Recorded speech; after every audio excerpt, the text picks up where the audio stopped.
So now that we're a month away from the release of the Lord of Hatred expansion for Diablo 4, I want to start going back over every single piece of information we have for this expansion. And because this expansion is so massive in terms of how it's going to change the game, this is probably going to be a video maybe every other day or more. There's a lot of stuff I want to talk about, a lot of information I want to go over, and this expansion is just super exciting. This is the most excited I've been since pre-launch of original Diablo 4, and that's largely due to this essentially being Diablo 4 2.0 in many different ways. Now, the future videos going over the expansion are going to be a bit more focused on specific things, but in this video, I really wanted to talk more about the expansion as a whole and how big of an impact it's going to have on the feel of the game, the balance of the game, the build creation, and basically everything you do, especially if you're a more endgame focused player. Pretty much everything is going to change. And I think one of the first place this starts is the new skill tree,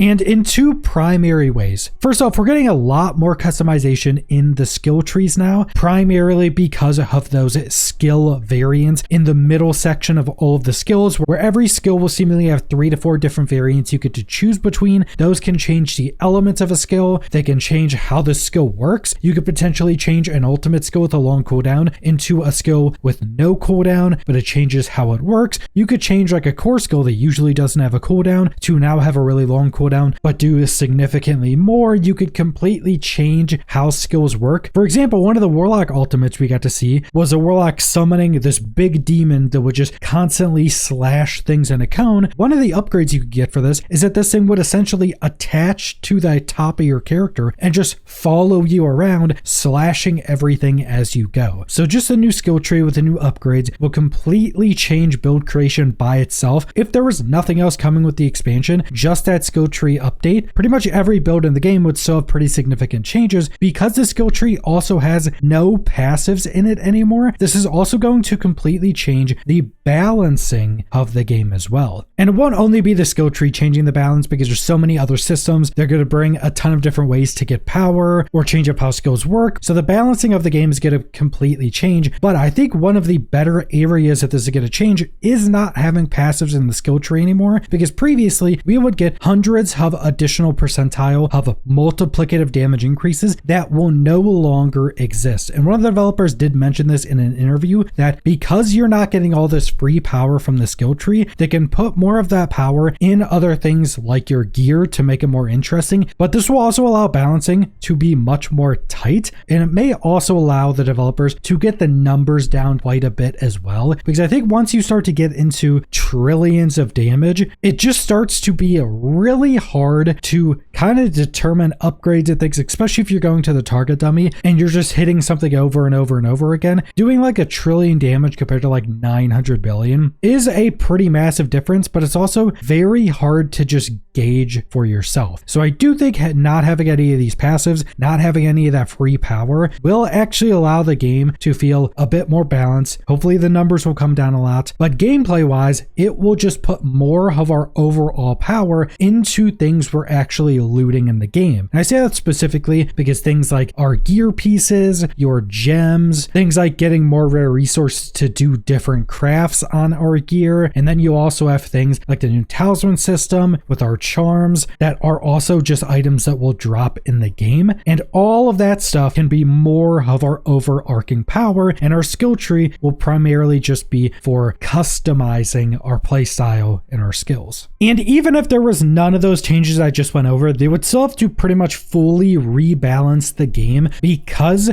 of the massive difficulty and endgame changes coming as well. First off, and you may have not heard about this yet, but there will be 12 torment tiers on launch of the expansion. And I know some people really don't want more torment tiers for some reason, but how they're doing it in Diablo 4 actually makes sense. They're not just adding more and more torment tiers to do it. Essentially what they're doing is, since we already have the pit and the tower that has that scaling something that most of the time is effectively infinite because classes or builds can't get strong enough to do the highest floors, they do already have a difficulty system tied into the rest of the game, because even when you just look at how we unlock our 4 torment tiers right now, that's hitting a certain pit level and doing a pit at that level to unlock that torment tier. So what they're doing in the expansion is they're adding 12 torment tiers, and the 12th torment tier will just be the highest level of the pit. So also more than likely when you go into the tower or the pit, they will probably have all 12 torment tiers within that, showing you what the equivalent is. So they're not adding just tons and tons more of torment tiers to do it, kind of like in Diablo 3 where you had dozens of different difficulties. This will probably be all the torment tiers we really ever get, because they just want to have the entirety of the game be able to scale up like the pit and the tower do. So that's going to be a pretty massive change, and they would have to rebalance the game for that. But then you also have the new endgame systems where you could potentially be massively increasing the difficulty of the game through the warplane system, through the new skill trees that are tied to all of the endgame systems, because some of the examples we've gotten for, say, Helltide specifically, will completely change how difficult it is. One of the ones they mention is that instead of being hunted by the blood seekers, so when you fill up your bar in Helltides and spawn all the enemies and the mini boss spawns at the end, instead of that, now it'll spawn like 2 butchers at the end that would probably be significantly more tanky and do more damage than the normal blood seeker you get. And if you add that on top of all these torment tiers, if you're in a torment tier that's very difficult even for a super strong build, those 2 butchers you get at the end could absolutely destroy you. Another one that's probably going to be pretty popular is also for Helltide, where instead of losing half your cinders when you die, you instead lose all of them, but you gain a lot more cinders just from doing anything in Helltide. So the risk reward of that is significantly higher. And keep in mind, if you're in like Torment 8 or something, and that's the highest difficulty you can get in, it's actually quite difficult content for you. And then you add that on top, you have to be very wary of not dying, or you just lost a ton of progression in that. Just off the basis of those difficulty increases and changes, they would have to rebalance, but add in everything else, and the balance is going to be completely different going into the expansion.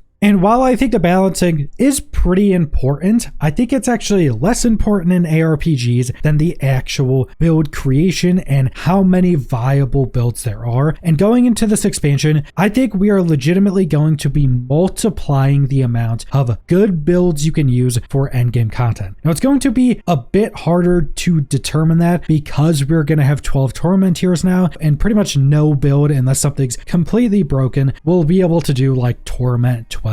But there will still be a lot more builds that can do a lot of this endgame content and a lot more build opportunities. And I think we are going to start to see a lot more, say, homegrown builds where even if you're following a build guide, I think there will be a lot more possibilities for just you as the player to change some things about that build. Because realistically right now, when you're following a build, you're probably not able to change much or not change really anything that changes how the build plays. But going into the expansion, we're going to have the massive skill tree overhaul that completely changes how we customize our skills. That'll just give it significantly more options, so you could change the elements of one skill and have 2 completely different builds based upon that element switch you did in the variant upgrades. 2 completely different builds with the same exact skill, which doesn't really exist right now. Then you have the introduction of talismans, which I think are going to be a significantly bigger piece of your build than a lot of people realize. There will be up to unique and set charms you put in your talismans, and some of the sets are going to be pretty massive. We've already heard about some where one of the rogue ones is like auto casting basic marksman skills and giving you like movement speed and damage increases. One of the ones I mentioned for the druid is you just get additional bear companions that you've never been able to have before on top of all of your existing companions. So that would allow for a completely different companion build. More than likely there's probably going to just be a full army of companion builds where you'll probably have these bears, you'll probably have all the things that buff up your wolves go into werewolves. You may even have some things to buff up your ravens, so you could have a full companion druid build like we've never seen. We also got told about another rogue set that when you get the 5 set, you get a permanent shadow clone that just follows you around and just casts ultimates. So they just cycle through all the ultimates and cast them. Presumably those would be based upon your ultimates and upgrades. So whatever ultimate you're using with its variant, this shadow clone will probably also be casting. So you could have a full full ultimate build with this set talisman that would completely change how you gear and customize the rest of that character. Then we have the Herodra Cube, which I think is going to be much larger for a gear modification than people realize. Some of the big things we've already gotten revealed is the return of Sanctification. We're going to have a lot more build modification. We're going to have new gems being added into the game. We don't know what those are going to be yet, but they did mention even more gem crafting than previously. And we know there's a lot more gear modification in the Herodra Cube system than we've gotten to see so far. It seems like one of the options may be a version of Chaos Uniques from the Season of Chaos. We did also get it revealed that you can just turn any unique in the game into a unique charm to put in your talisman. So you could have a unique that is required for that build. Let's say for a druid, you have the Lightbringer two-handed weapon, which is required for pulverized builds. That's the thing that creates all the poison puddles. You should be able to take that, put it in the Herodra Cube recipe, and turn it into a unique charm that has that special effect from that unique on it, and put that in your talisman, which would just completely change up how you go about gearing your character as well, just allowing you to potentially have a lot more effects just from that one mechanic that you could previously have. Because there's actually the potential that in your talisman, you get a set item and you get 3 of that set. So you'd have the 2 set bonus, 3 set bonus, and then you could turn 3 of your unique pieces of gear into 3 unique charms. Also put that in your talisman as the other 3 slots. And now you have 3 different empty slots of gear that you usually wouldn't have to put in any other uniques you want or any other legendary aspects you want, just allowing for some crazy combinations. We'll probably end up seeing the use of a lot more of the mythic uniques as well, just because if you have all of these additional slots you could potentially use, having a different mythic unique for some other specific effect will probably be pretty important. We know the Shroud of False Death is going to be completely reworked because passives in the skill tree no longer exist. So hopefully the chest slot is actually going to have options now instead of everybody needing that one mythic. So there's just so many different options that build creation, how many builds are viable, and just being able to homebrew your own build is going to be such a massive upgrade from the entirety of Diablo 4's life so far.